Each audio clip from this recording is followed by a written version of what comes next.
May breed man yan or wala, man's best friend yan, pare-pareho lang ang tingin ko sa kanila. Isang pet na chihuahua, kasi recently namatay yung mahal na mahal ko na pet. Ang name niya ay Andong. Ganun pala yan, ano, pagka namatay yung pet mo, na mahal mo, naghahanap ka ng kamukhang-kamukha niya. And also, pinag-pray ko rin kay God na, sana, Lord, ibalik mo sa akin si Andong kasi mahal na mahal ko siya. And ayun, so sana may magregalo sa akin ng kagayang-kagaya, kamukhang-kamukha ni Andong. Grabe. Dodoblin ko yung pagmamahal ko sa kanya.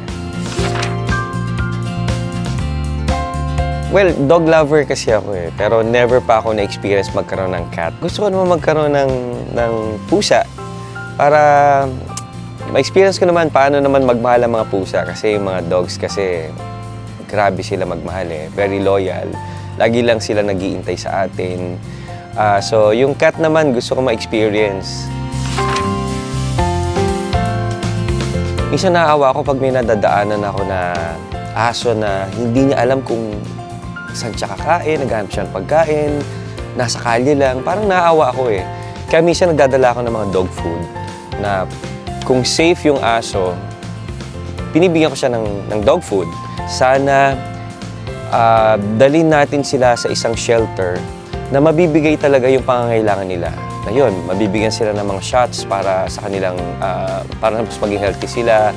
And also yung anti-rabies, para at least safe din lahat ng mga taong nakapaligid sa kanila. Whether may breed man yan or wala, it's, di ba, man's best friend yan, pare-pareho lang ang tingin ko sa kanila.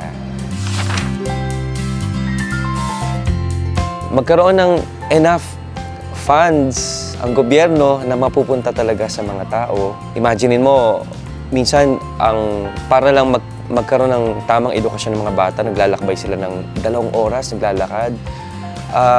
Minsan, kung kailangan nila ng lunas sa mga sakit nila, ang layo pa rin ng lalakbay nila. Sana ilapit ng gobyerno natin lahat ng pangangailangan natin sa lahat ng bawat Pilipino. Hindi na yumaman eh. Kaginhawahan para sa mga kababayan nating lahat. Hello po mga kapuso, this is Arnold Reyes. Iniimbitahan ko po kayo manood ng Magpakailanman.